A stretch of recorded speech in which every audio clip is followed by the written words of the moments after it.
Motorsport is held aloft by the marshal on the pit wall.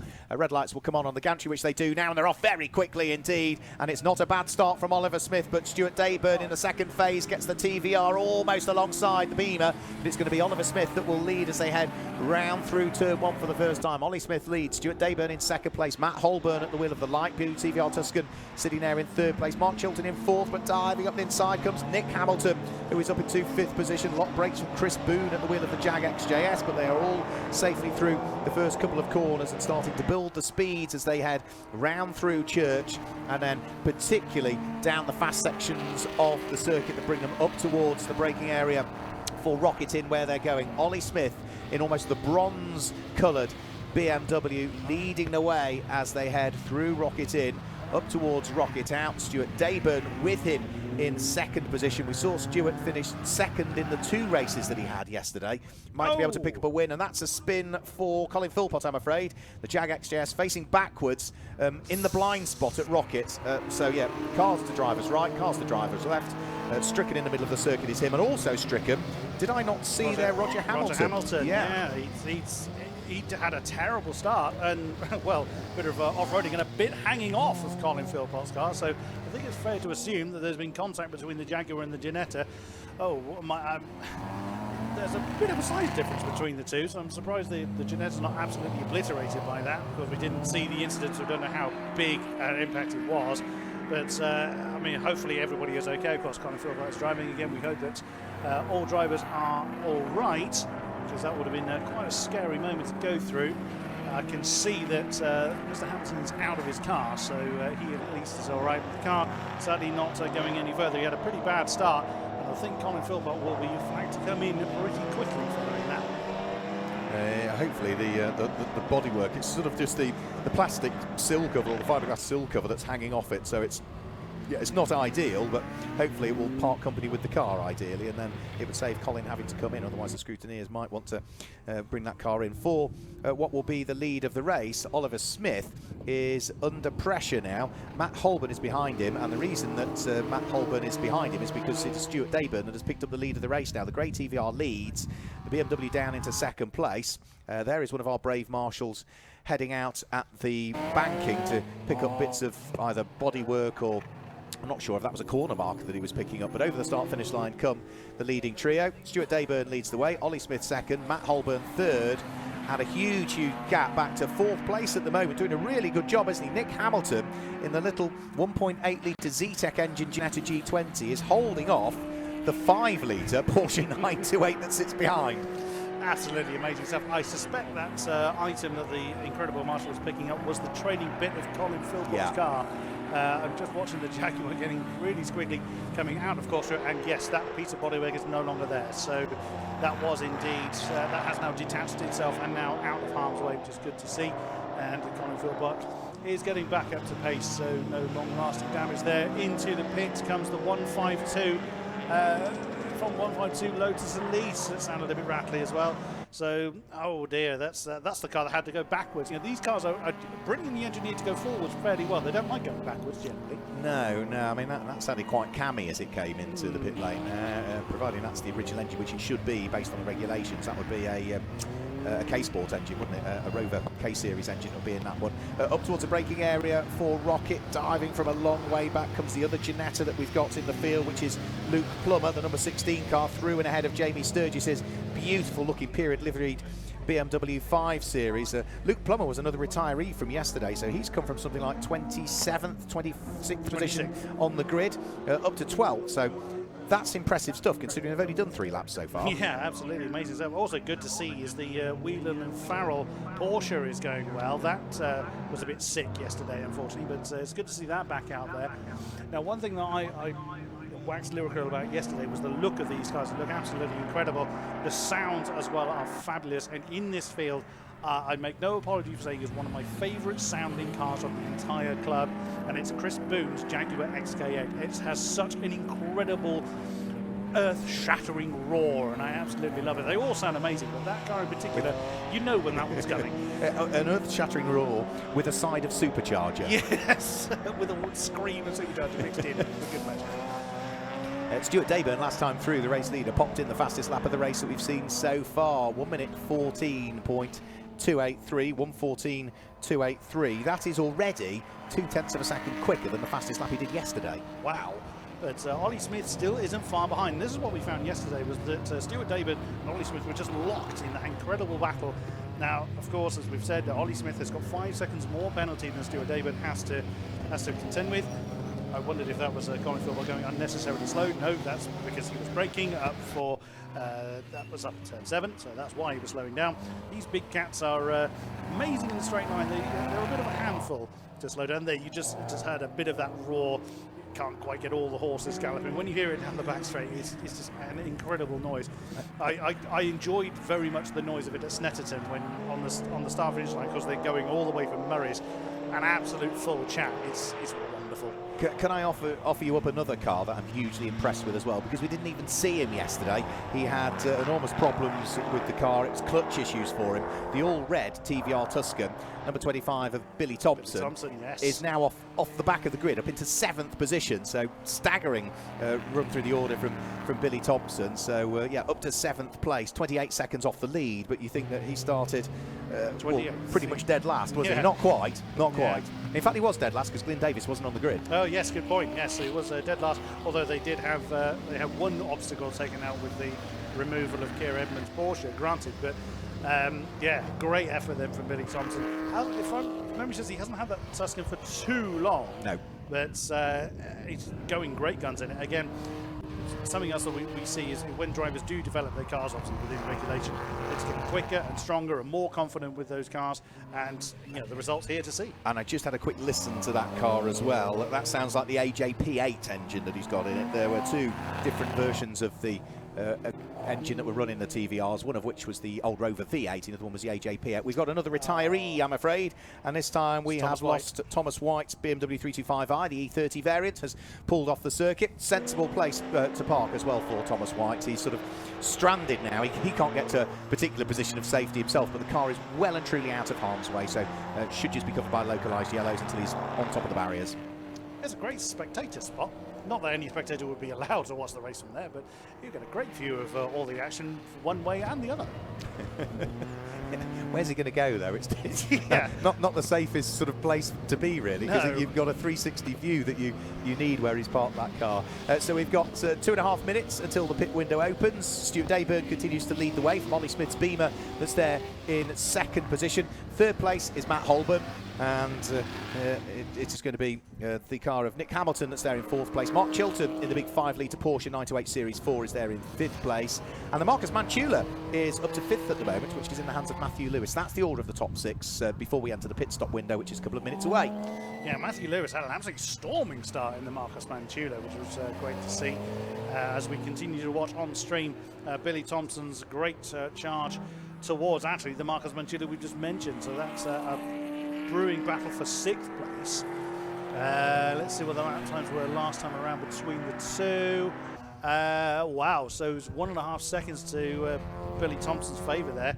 As we jump back to battle a little bit further down the field. Oh, well, again, a little and large battle going on here. The 150 Jaguar, which again is a new car. That's the Davis Gray car. Started in 19th. They retired, or they finished quite low down the order yesterday, but yeah, still going well. Having an argument with the Mazda MX-5 again.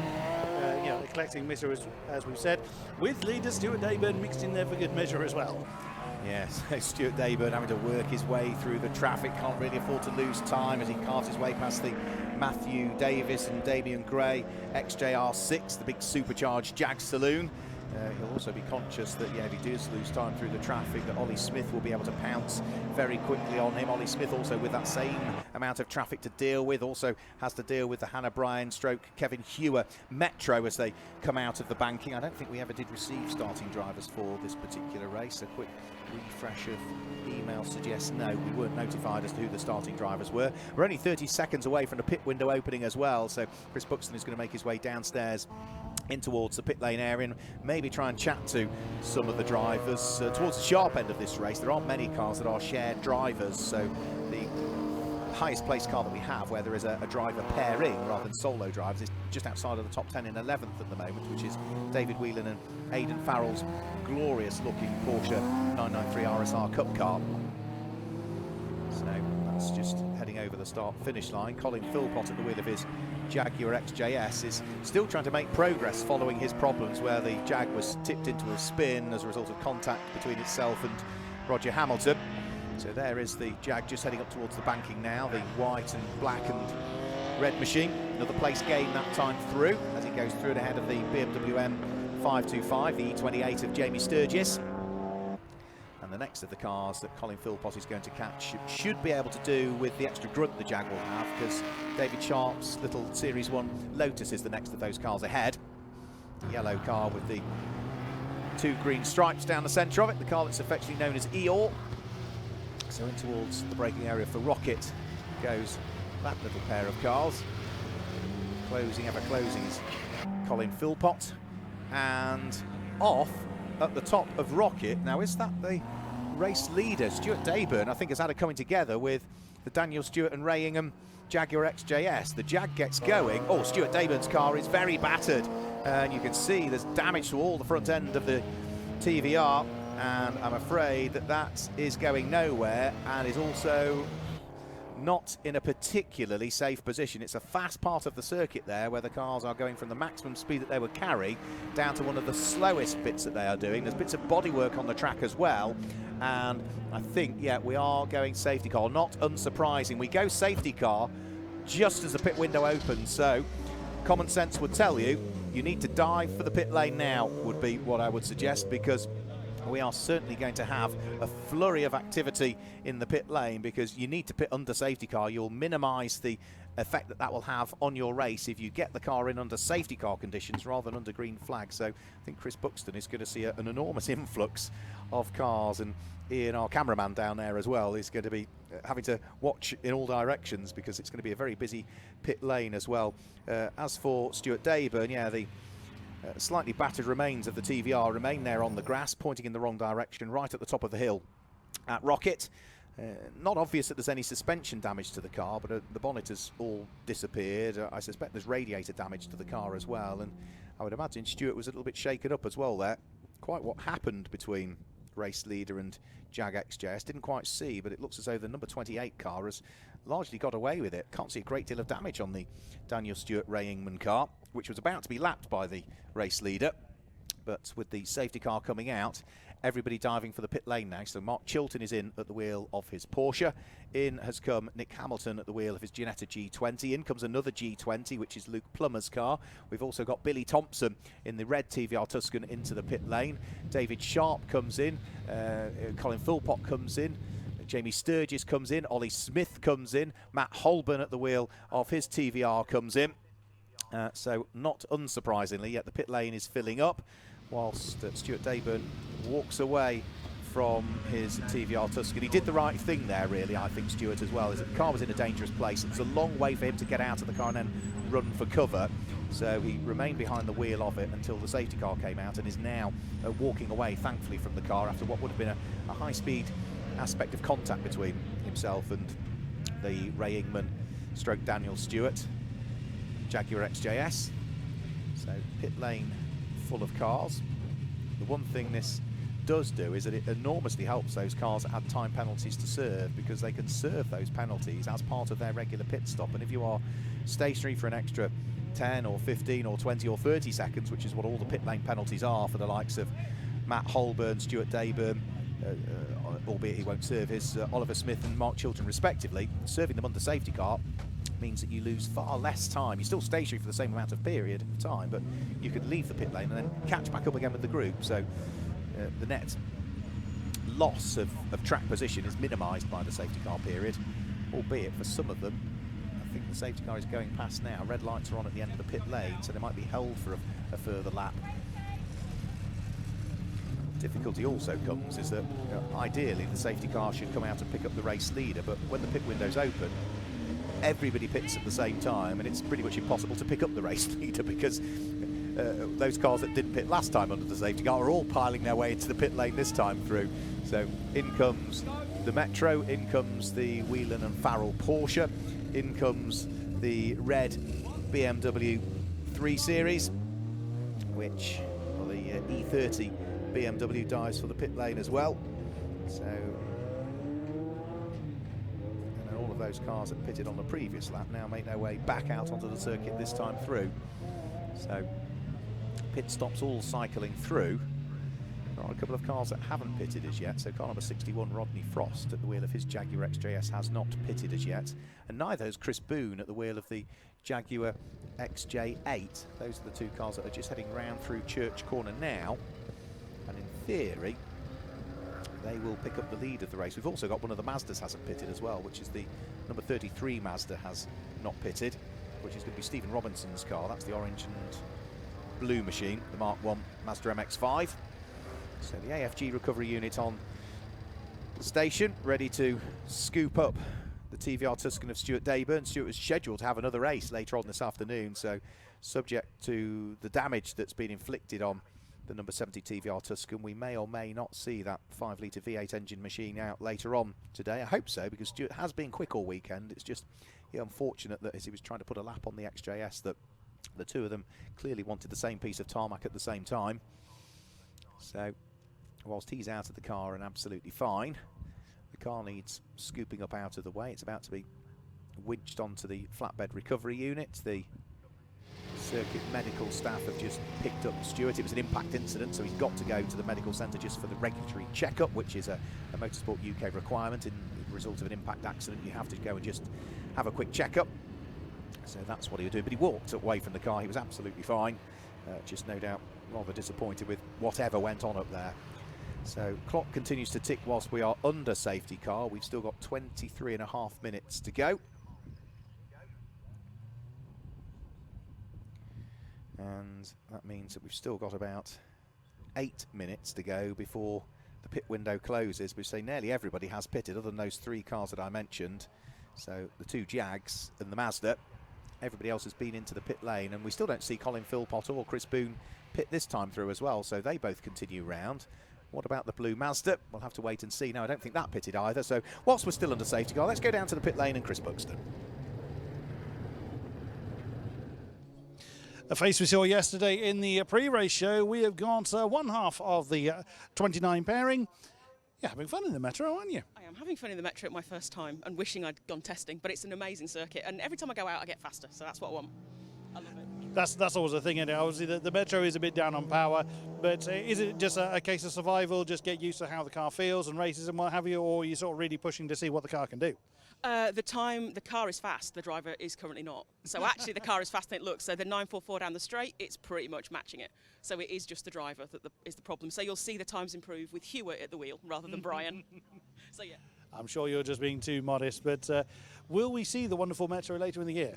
Yes, so we've got two race cars. So the MGB GT is coming out at Castlecombe, and then we're hoping to get this out probably for Alton and Cadwell. So yeah, it'll be out again. We get to enjoy your lovely company once again. Thank you very much, Hannah. Great to speak to you. We also have Daniel Stewart, pilot of the 28, or one of the pilots of the 28, Ray Ingman now out in it.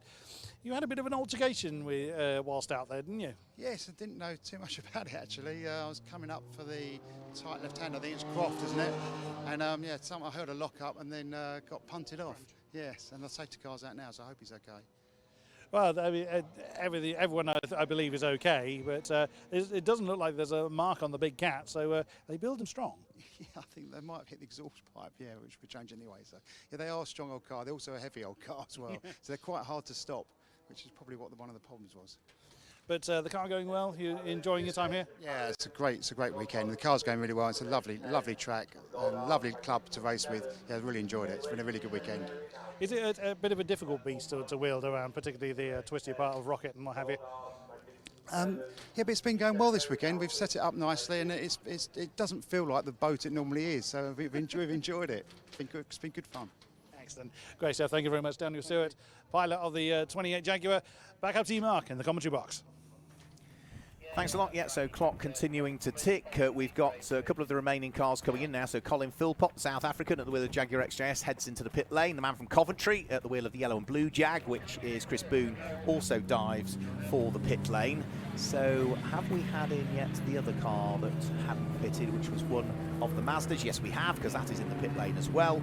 So that now means that everybody has either conducted their pit stops or is in the process of conducting their pit stops. The recovery of Stuart Dayburn's TVR is complete now as well. The recovery unit is just working its way down through the corkscrew, where it will peel left and off the circuit. There is still one other recovery unit that is out there on the grass up at the top section of the circuit, and is just about to also work its way down in towards the corkscrew area. So this lap behind the safety car may possibly be the final one now. We'll have to wait and see. We need to make sure that all of the recovery crew are clear of the track, and then once they are, we'll see the lights extinguished on the safety car, and then we'll be able to get the race back underway. So the car that leads the race under safety car will actually be the Marcos Manchula at this stage, number 75 car. That is what, 1, 2, 3, 4, 5, 6, 7, 8, 9th car in the queue. So the all-red Marcos is going to be the race leader at this stage.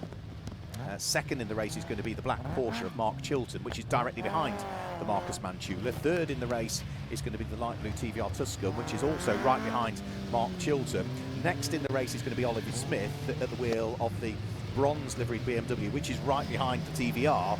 So what we are going to have is a great battle for the lead, but of course, even when we get the safety car back into the pit lane, those cars that are ahead of all of those that are going to be fighting for the lead of the race, they can't overtake them until the start-finish line. So they've all got to hang back, and then pick off the quicker cars that are ahead of it, the likes of the Mazda, the 5 Series BMW, the Ginetta, Billy Thompson's TVR, the Luke Plummer and David Sharp driven car. So yeah, that red Marcos Manchula, I would say the best bet for Matthew, that being Matthew Lewis, is to hang back a little bit. We're going to have one further lap behind the safety car, so we're not quite clear to go full course green racing as yet. So we're going to have one further lap behind our safety car. So yeah, first, second, third, fourth, fifth, sixth, seventh, eighth cars in the queue are all cars that in theory are going to be overtaken by what will be our race leader, the number 75 Marcos Manchula,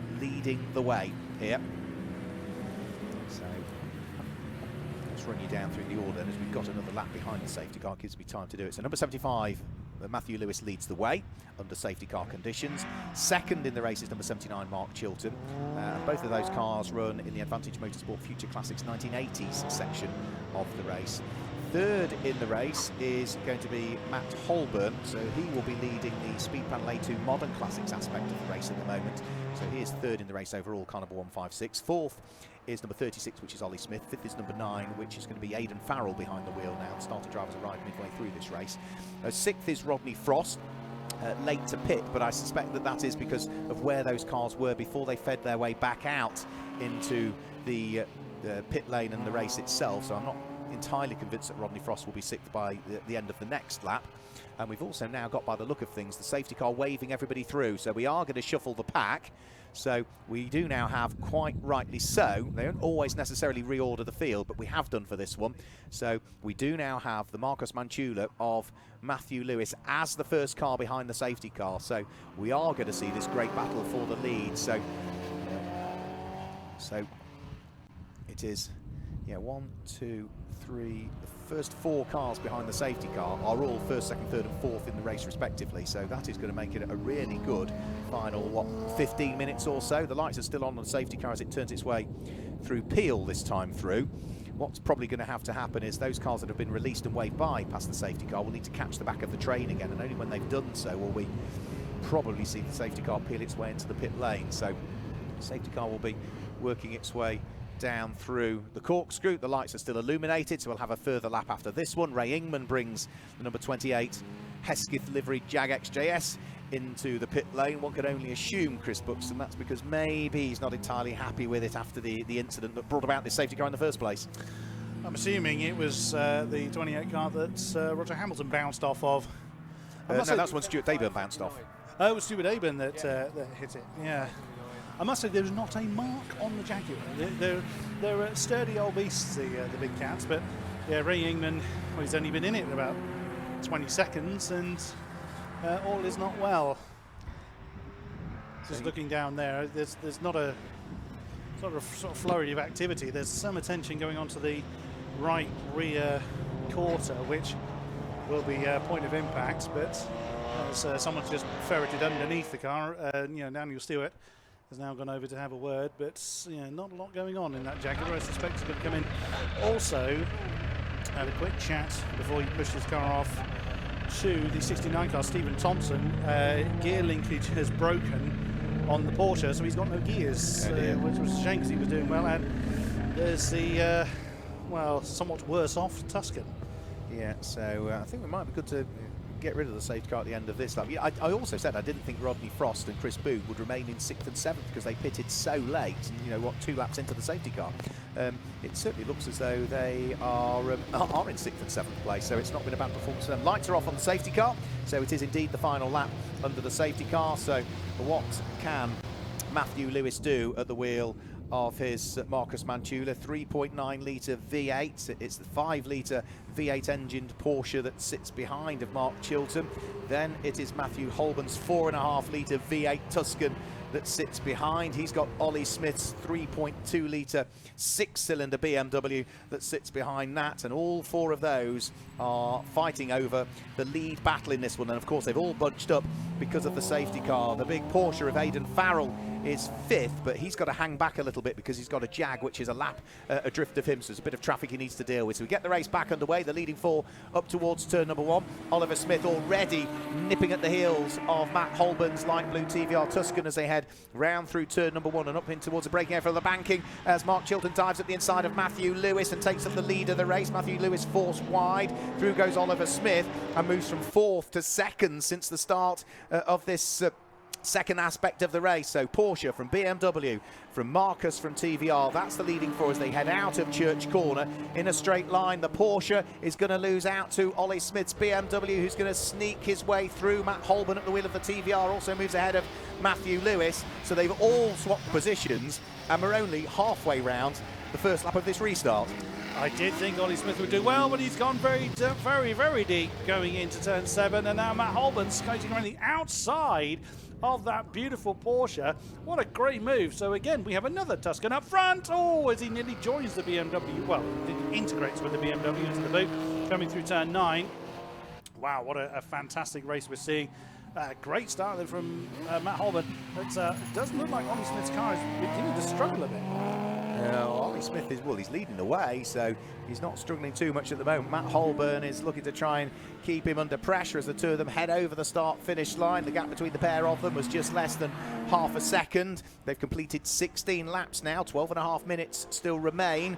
Ollie Smith leading the way. Now, Ollie, remember, won yesterday's race as well, and therefore picked up a 20-second penalty. If he wins this race here, he will also have that 20-second penalty, which he will carry forward to the next race meeting where we see the Speedpanel Modern Classics, and that will be at Brands Hatch on the 3rd and 4th of July when they will head there. But is he going to hang on to the lead? Because Matt Holben is shadowing the Beamer as they head up towards the braking area for Rocket. He's a little bit better on the brakes, I think, as well. There is Matt Holben, so it's still nose to tail for the lead. They pick their way out of Rocket. Out can Matt Holben sneak up the inside. By the time they get to Peel, the door is prized open. He's going to dive up the inside, or is he? No, thinks better of it. Ollie Smith then doesn't exactly make friends with the apex round through Peel, but I think has just done enough so as to hang on to the lead of the race as they head down through the corkscrew on lap number 17.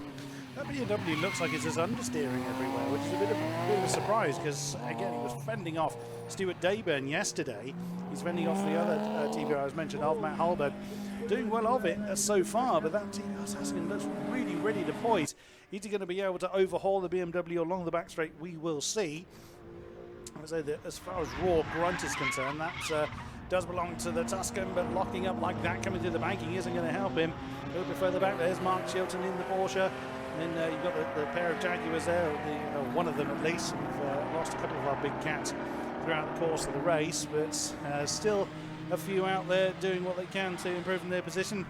And then the Metro. The Metro had its windscreen wipers on earlier. I was worried that we were starting to see a bit of rain. The rain was trying to come down when I got to the circuit, but thankfully it's held off so far. Yeah, 10 minutes to go. It's also worth watching out for Billy Thompson's red TVR and also the Nick Hamilton blue Ginetta that sits behind him. That's a fight for position as well. That's for 8th and 9th place. The pair of cars just carving their way out of the banking and up towards Church Corner with a bit of traffic as well. They need to squeeze their way through. That'll be Matthew Davis at the wheel of the big XJ6 supercharged saloon that they will carve their way rather effortlessly past as they head down the straight and the kink that brings them up towards the braking area for Rocket in a moment. As they're doing that, the race leaders will be heading over the start-finish line very shortly. Oh, the big Jags had an off there as well, right at the fastest part of the circuit. It skitters across the grass, picks up one of the countdown marker boards, which thankfully are only polystyrene. So big moment there for Matthew Davis, and he gets the car back onto the grass and will rejoin. But that was a big scary moment, fastest part of the circuit, going backwards. Thankfully the car stopped on what was dry grass before the marshal's post. Yes, it would have certainly come to an abrupt halt paddock at the marshal post, which is surrounded by tyres. Yeah, there's been a bit more fluid drop down, or was that a bit of a mistake? We didn't quite see how that spin started. It could have been that Mr. Davis was a little bit on the grass when he hit the brakes. But you know, looking further up front, Matt Smith is still, Ollie Smith, beg your pardon, is still fending off the advantage of Matt Holborn. He's hanging on to the lead. I thought the TVR was looking poised to blast past, but oh dear, that's trouble then. Maybe it wasn't a mistake, some kind of mechanical failure. The next big cat comes in to retire, it seems. Yeah, so into the pit lane comes the number 150 Jaguar. Change of underwear perhaps more than anything, and that means that is another retiree, I'm afraid to say. So Ollie Smith back over the start-finish line, lights ablaze on the BMW because he wants to forewarn any back markers that he might come up against, and he's got to press on here. He's only got 0.4 of a second between himself and the hard-charging Matt Holborn, and both of the cars having had additional time penalties to spend in the pit lane, which were rather negated by the fact that the safety car came out just as the pit window opened. But there's still 8.5 minutes for Ollie Smith to try and soak up this pressure that is no doubt going to be applied by Matt Holborn as the two of them press on out of Church. Speeds begin to build again as they head round the little kink and up in towards the braking area for Rocket in. Fantastic corner, Rocket. You can't really see the apex as well, but you can brake a lot later than you expect because you're travelling uphill, and Matt Holborn brakes too late, loses the tail end of the Tuscan. He will hang on to second place, but that, I'm afraid to say, has now rather evaporated what was the squabble for the lead. Indeed, with just under 8 minutes to go, he's got time to try and close that back down. But that one again, it makes me think that that corner is particularly slippery. We saw that Matt Holborn locked up that front left wheel, but it was the tail that let go, possibly just outbraked himself. It could be the rear axle just locked up just at the last second. But I wonder whether there's more slippery stuff up there. We will see, as we just saw, that is Colin Philpott's car working his way past the pair of Mazda MX-5s in the race. Yeah, they're having a good old squabble for, you know, boasting pride of the Mazdas, so to speak. Yeah, not full position though, unfortunately. I think there's a lap difference between the pair of them, and Colin Philpott is also on a different lap as well, so they're squabbling away, but none of that was for position. And I think there might be problems, I'm afraid to say, for the number 33 Mazda of Stephen Robinson, because he was sort of waving there, was he? That was because he was being too polite to the back markers and letting them go through. Now he's lost ground, hasn't he, with the cars he was doing battle with, so I'm not sure all is well for the Mazda, or maybe he was just being polite as Oliver Smith placed another lap on him. So Oliver Smith leading the way, the gap first to second as a result of that spin for Matt Holborn last time through. He went up towards Rocket. He deals with the corner much better this time, but the gap has now grown to 5 3/4 seconds first to second place. So Matt Holborn was having to push hard anyway, wasn't he, to stay with the coattails of Oliver Smith. You could argue he's now going to push even harder if he wants to try and close that deficit up. Yeah, absolutely. So it's on stream. We look at Sam Moody in the Jaffa Cake. That's not me calling it that. That is what they call it, the black and orange car. And also looking at the possibly ailing Mazda of Stephen Robinson. He's not coming into the pits. He's still giving it plenty of slidey ways. Coming through the final corner, he has lost a bit of ground on the Jaffa Cake in Blazing number 96, but still pressing on nonetheless. Still great race, even though they're on different laps. The blue flag rules aren't strictly imposed in club racing, but obviously if you really want to hold people up, then you'll earn the ire of the stewards. By the way, another great battle here. So that's Billy Thompson in the 25 car locking up the inside wheel coming down into corkscrew, having that argument with Nick Hamilton, the surviving of the Ginettas of the Hamilton pairing. Again, you've got a little and large battle going on here. The tiny engine Ginetta fending off the advances of that growling TVR. And again, as a reminder, Billy Thompson started in last. He did start in last position, but at the moment the TVR has not been able to thread its way through and ahead of the little 1.8 litre Z-Tech engines Ginetta G20. The G20 harking back to what was a very competitive one-make series that we had in the UK back in the, what was it, 1990s probably, that the Ginetta G20 first happened. Oh, Billy Thompson runs really wide coming out of Church Corner. The red TVR will rejoin the tarmac. He has the thought to look at his mirrors as well before he rejoins and wave past one of the arguably slower cars than him as he looks to try and rejoin. So yeah, Billy Thompson, all of that hard work is done to carve his way up through the order and start to push Nick Hamilton and put him under pressure at the wheel of the blue Ginetta. Has all come to nothing again, but he's got it all to do again, and well, now only 4.5 minutes in which to do it. And the Mazdas have closed up again, so what we thought was an ailing Stephen Robinson is now right on the back of Sam Moody again. So again, not battle for position, it's sort of more just having a bit of fun out there. And again, those Mazda MX-5s are terrific fun cars to drive. So small, very well balanced. And generally you'll see them, cornering by slidey ways rather than pointing with the nose. They're just so light, so much fun to drive. And those two Mazdas battling together just shows the effect that pitting a bit too late when you're on the safety car has had, because they were on the same lap. The number 96 car is now a full lap ahead of the 33, and that's because the 33 came into the pit lane almost on the penultimate lap of the safety car being out there, so lost too much time pitting too late, and that's why it's such a shame that is not for position. Otherwise that would be a great battle between the pair of them. Well, we've got 3 3/4 minutes to go, and if you are watching on the stream, please click subscribe. Alpha Live are looking to try and push us towards 26,000 followers on YouTube. So if you're watching the footage on YouTube, please click on the subscribe button. We'll see whether we can get there. We were 82 clicks away. We started the day 99 followers we needed. We're now 82, so let's have a few more of you subscribe to us, and we'll see whether we can hit the magic 26,000 by the end of the day. 3 minutes to go. 3 minutes to go indeed, and still arguing between the two Mazdas. They're not fussed about being on the same lap at all. Stephen Robinson, whoa, getting very quickly, coming into turn 3, coming into the banking, getting his car slowed down so he doesn't try and join the Jaffa cake, so to speak.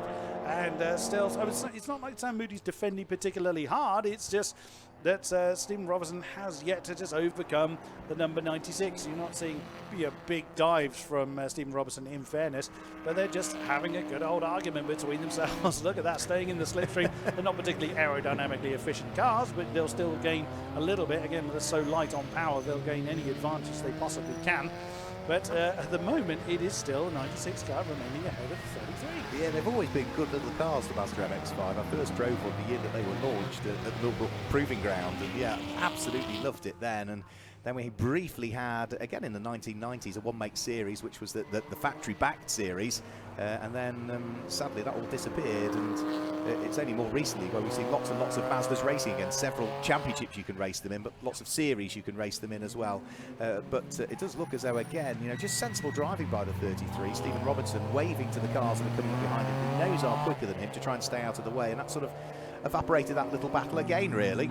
So what we do have, though, is a good fight for 4th and 5th coming over the start-finish line. The Marcus Manchula of Matthew Williams coming under enormous pressure now from Aidan Farrell, the Irishman, who is looking to try and thread the 993 RSR through and ahead of the Manchula. Can't quite do it as they head in towards the braking area for the banking. We've only got 90 seconds remaining in the race as well, with Ollie Smith leading by 8 seconds. He looks good for potentially back-to-back wins in the Speedpanel A2 Modern Classics. For the Future Classics aspect of the race, it looks as though we've got a good fight there for the lead of that as well. 3rd and 4th overall. Mark Chilton and Matthew Lewis were together for the lead battle of the Future Classics, but since Mark Chilton has now pulled away to a degree from the Marcus, it looks as though Chilton is on for a win in that one. And is that a problem for... That looked like a problem there for Nick Hamilton at the wheel of the G20. Billy Thompson was ahead of him, wasn't he? Yeah, that looked like an odd line that the Ginetta was taking, but looking at the window, he's back at the...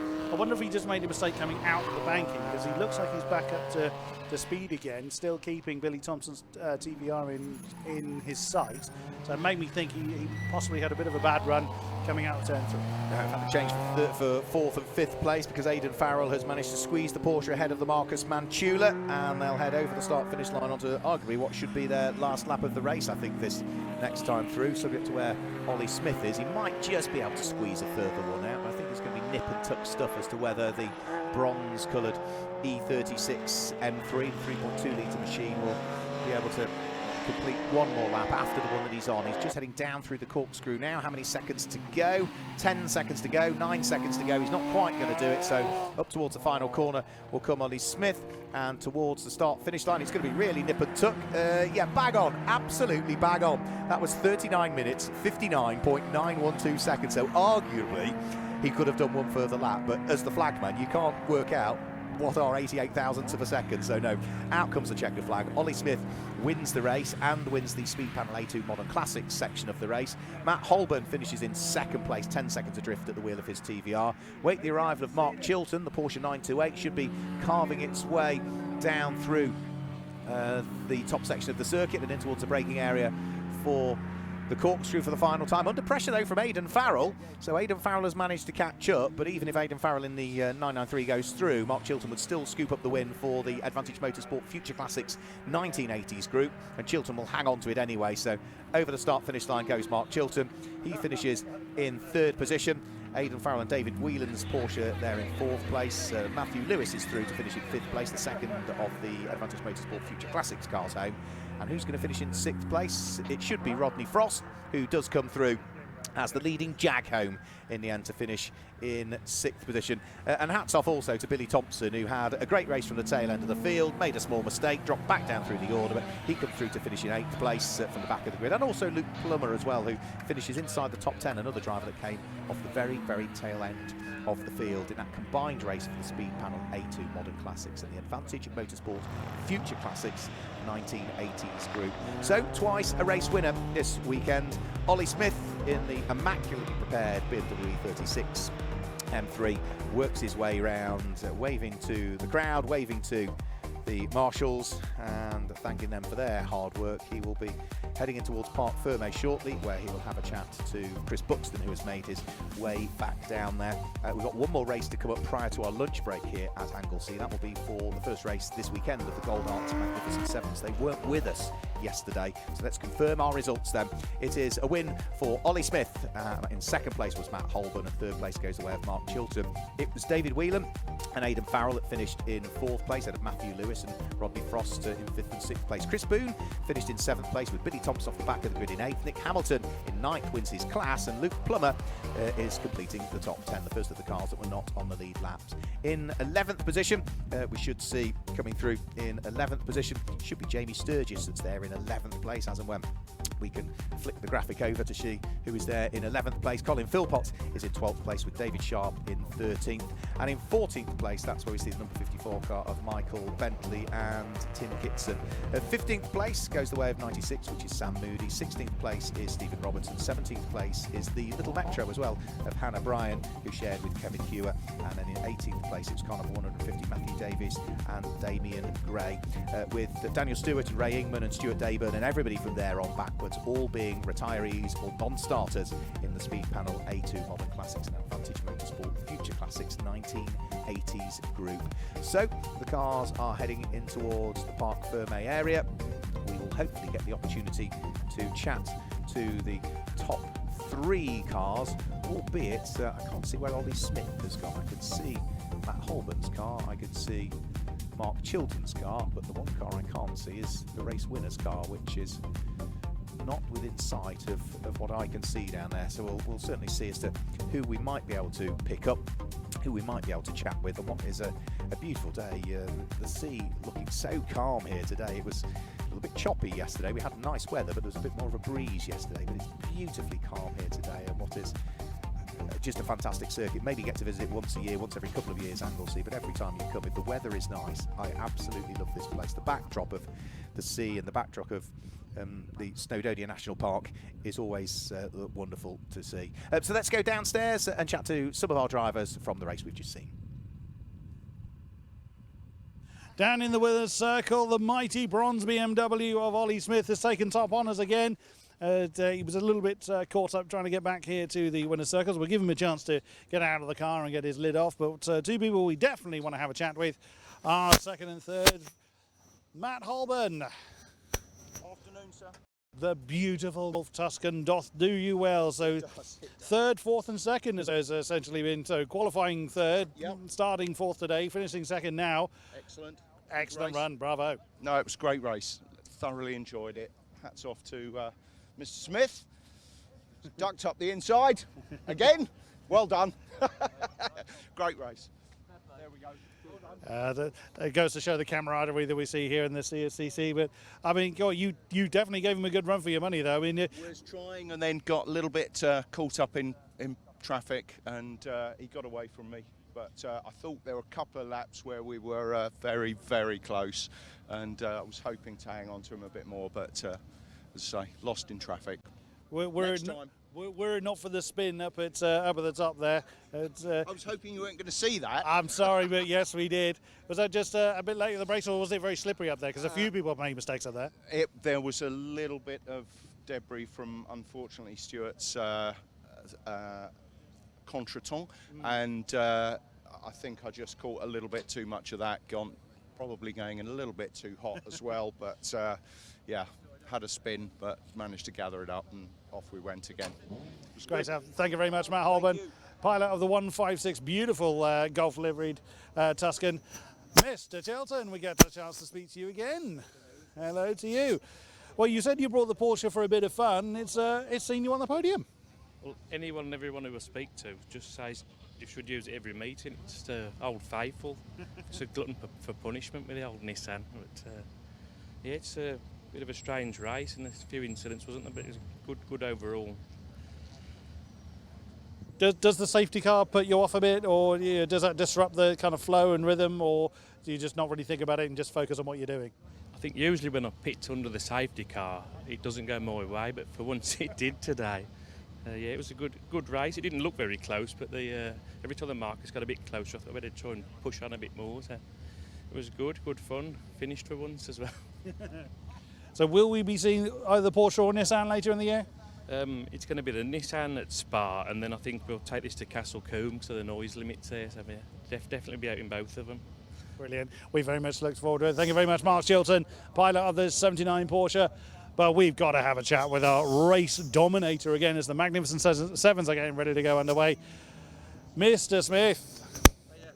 Well. That's a pretty good way to see the weekend out. Yep, I'm really pleased. I didn't think it was going to go that way, to be honest. The race started and I was behind the gentleman in that grey TVR there, and I don't think I would have been able to get past him if it wasn't for his unfortunate sort of incidents, really. But yeah, so really pleased, but sorry about him. But yeah, it was great fun.